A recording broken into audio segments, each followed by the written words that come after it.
बोलो श्री गणेश भगवान की जय। बोलो श्री कृष्ण कन्हैया लाल की जय।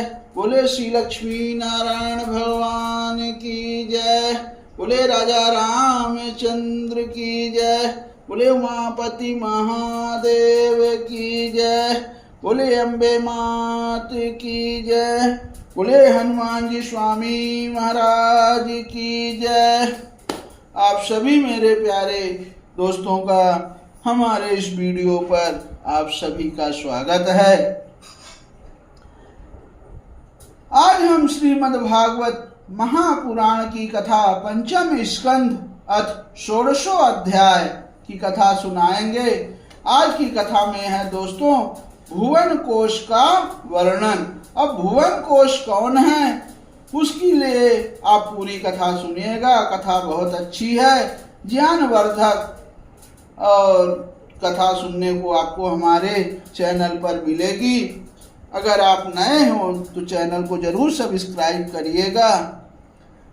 और आगे कथा है।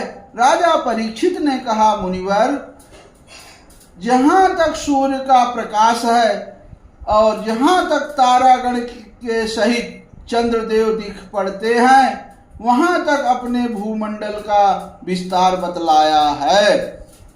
उसमें भी आपने बतलाया कि महाराज प्रियव्रत के रथ के पहियों के 7 लीकों से 7 समुद्र बन गए थे।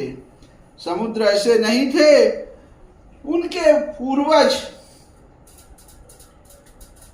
महाराज प्रियव्रत के रथ के पहियों से ही उनके जो 7 पहिए थे उसी से 7 समुंदर बने हुए हैं, और जिनके कारण द्वीपों का विभाग भी हुआ था। अतः भगवान, अब मैं इन सब का परिणाम और लक्षणों से सहित पूरा विवरण जानना चाहता हूँ, क्योंकि जो मन भगवान के इस गुणमय स्थूल विग्रह में लगा सकता है, उसी का उनके वासुदेव संज्ञक स्वयं प्रकाश निर्गुण ब्रह्म रूप सूक्ष्मतम स्वरूप में भी लगना संभव है। अतः गुरुवर, इस विषय का विशद रूप से वर्णन करने की कृपा कीजिए। अब राजा परीक्षित भगवान श्री सुखदेव जी से याचना कर रहे हैं। अब यहाँ सुखदेव जी बोले, महाराज, भगवान की माया के गुणों का इतना विस्तार है कि यदि कोई पुरुष देवताओं के समान आयु पाले तो भी मन या वाणी से इसका अंत नहीं पा सकता। इसलिए हम नाम रूप परिणाम और लक्षणों के द्वारा मुख्य मुख्य बातों को लेकर ही इस भूमंडल की विशेषताओं का वर्णन करेंगे। यह जम्बूद्वीप जिसमें हम रहते हैं, भूमंडल कमल के कोश स्थानीय जो 7 द्वीप हैं, उनमें सबसे भीतर का कोश है। इसका विस्तार 1,00,000 योजन है। हमारा जो जम्बूद्वीप है उसका विस्तार 1,00,000 योजन है, और यह कमल पात्र के समान गोलाकार है। इसमें 9,000 हजार योजन विस्तार वाले 9 वर्ष हैं, जो इनकी सीमाओं का विभाग करने वाले 8 पर्वतों से बटे हुए हैं। इनके बीचों बीच इलावृत नाम का 10वां वर्ष है, जिसके मध्य में कुल पर्वतों का राजा मेरु पर्वत है। वह मानो भूमंडल रूप कमल की कणिका ही है। वह ऊपर से नीचे तक सारा का सारा सुवर्णमय है और 1,00,000 योजन ऊंचा है। भाइयों, अब इसका विस्तार शिखर पर 32,000 और तलैटी में 16,000 योजन है, तथा 16,000 योजन ही वह भूमि के भीतर घुसा हुआ है, अर्थात भूमि के बाहर उसकी ऊंचाई 84,000 योजन है। जय हो। बहुत अच्छी जानकारी दोस्तों आपको मिल रही है, आप पूरी कथा सुनिएगा। अब इलावृत वर्ष के उत्तर में क्रमशः नील, श्वेत और सिंद्रवान नाम के 3 पर्वत हैं, जो रम्यक, हिरण्मय और कुरु नाम के वर्षों की सीमा बांधते हैं। वे पूर्व से पश्चिम तक खारे पानी के समुद्र तक फैले हुए हैं। उनमें से प्रत्येक की चौड़ाई 2000 योजन है तथा लंबाई में पहले की अपेक्षा पिछला क्रमशः 10 मात्र से कुछ अधिक कम है, मतलब 10 मास के कुछ अधिक कम है। चौड़ाई और ऊंचाई को सभी के समान है। इस प्रकार इलावृत के दक्षिण की ओर एक के बाद एक निषद, हेमकूट और हिमालय नाम के 3 पर्वत हैं। नीलादि पर्वतों के समान ये भी पूर्व पश्चिम की ओर फैले हुए हैं और 10-10 हजार योजन ऊंचे हैं। इनसे क्रमशः हरिवर्ष, किमपुरुष और भारतवर्ष की सीमाओं का विभाग होता है। इलावृत के पूर्व और पश्चिम की ओर उत्तर में नील पर्वत और दक्षिण में निषद पर्वत तक फैले हुए गंधमादन और माल्यवान नामक के 2 पर्वत हैं। इनकी चौड़ाई 2-2 हजार योजन है और ये भद्राश्व एवं केतुमाल नामक 2 वर्षों की सीमा निश्चित करते हैं। इनके सिवा मदर, मेरुमंदन, सुपार्श्व और कुमुद ये 4 10-10 हजार योजन ऊंचे और उतने ही चौड़े पर्वत मेरु पर्वत के आधारभूता थुनियों के समान बने हुए हैं। इन चारों के ऊपर इनकी ध्वजाओं के समान क्रमशः आम, जामुन, कदम्ब और बड़ के 4 पेड़ हैं। इनमें से प्रत्येक 1100 योजन ऊंचा है, बहुत ऊंचे पेड़ हैं और इतना ही इनकी शाखाओं का विस्तार है। इनकी मोटाई 100 योजन है। भरत श्रेष्ठ, इन पर्वतों पर 4 सरोवर भी हैं जो क्रमशः दूध, मधु, ईख के रस और मीठे जल से भरे हुए हैं। देखिए, अब इनके सेवन करने वाले यक्ष, किन्नर आदि उपदेवों को स्वभाव से ही योग सिद्धियां प्राप्त हैं। इन पर क्रमशः नंदन, चैत्ररथ, भयव्राजक और सर्वत्रोभद्र नाम के 4 दिव्य उपवन भी हैं। इनमें प्रधान प्रधान देवगण अनेकों सुर सुंदरियों के नायक बनकर साथ साथ विहार करते हैं। उस समय गंधर्व आदि उपदेवगण इनकी महिमा का वखान किया करते हैं। अब मद्राचल की गोद में जो 1100 योजन ऊंचा देवताओं का आम वृक्ष है, उससे गिरि शिखर के समान बड़े बड़े और अमृत के समान स्वादिष्ट फल गिरते हैं। वे जब फटते हैं तब उनमें बड़ा सुगंधित और मीठा लाल लाल रस बहने लगता है। वही अरुणोदा नाम की नदी में परिणित हो जाता है।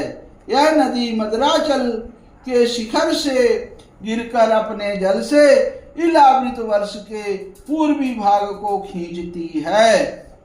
अब श्री पार्वती जी की अनुचरी यक्ष पत्नियां इस जल का सेवन करती हैं। इससे उनके अंगों में ऐसी सुगंध निकलती है कि उन्हें स्पर्श करने वाली बहने वाली वायु उनके चारों ओर 10-10 योजन तक सारे देश को सुगंध से भर देती हैं। इसी प्रकार जामुन के वृक्ष से हाथी के समान बड़े बड़े प्रायः बिना गुठली के फल गिरते हैं। बहुत बड़े बड़े हैं, वहां कौन पहुंच सकता है। अब बहुत ऊंचे से गिरने के कारण वे फट जाते हैं। उनके रस से जम्बू नाम की नदी प्रकट होती है, जो मेरु मंदर पर्वत के 10,000 योजन ऊंचे शिखर से गिरकर इलावृत के दक्षिण भूभाग को सींचती है। उस कहानी बहुत सुंदर है दोस्तों, पूरी सुनिएगा। उस नदी के दोनों किनारों की मिट्टी उस रस से भीग कर जब वायु और सूर्य के संयोग से सूख जाती है, तब वह देवलोक को विभूषित करने वाला जाम्बू नद नाम का सोना बन जाती है। इसे देवता और गंधर्व आज अपनी तरुणी स्त्रियों के सहित मुकुट, कंकड़ और करधनी आदि आभूषणों के रूप में धारण करते हैं। सुपार्श्व पर्वत पर जो विशाल कदम्ब वृक्ष है, उसके 5 कटोरे से मधु की 5 धाराएं निकलती हैं। उनकी मोटाई 5 पुरुष से जितनी है। वे सुपार्श्व के शिखर से गिरकर इलावृत वर्ष के पश्चिमी भाग को अपनी सुगंध से सुवासित करती हैं। जो लोग इनका मधु पान करते हैं, उनके मुख से निकली हुई वायु अपने चारों ओर 100 योजन तक इसकी महक फैला देती है।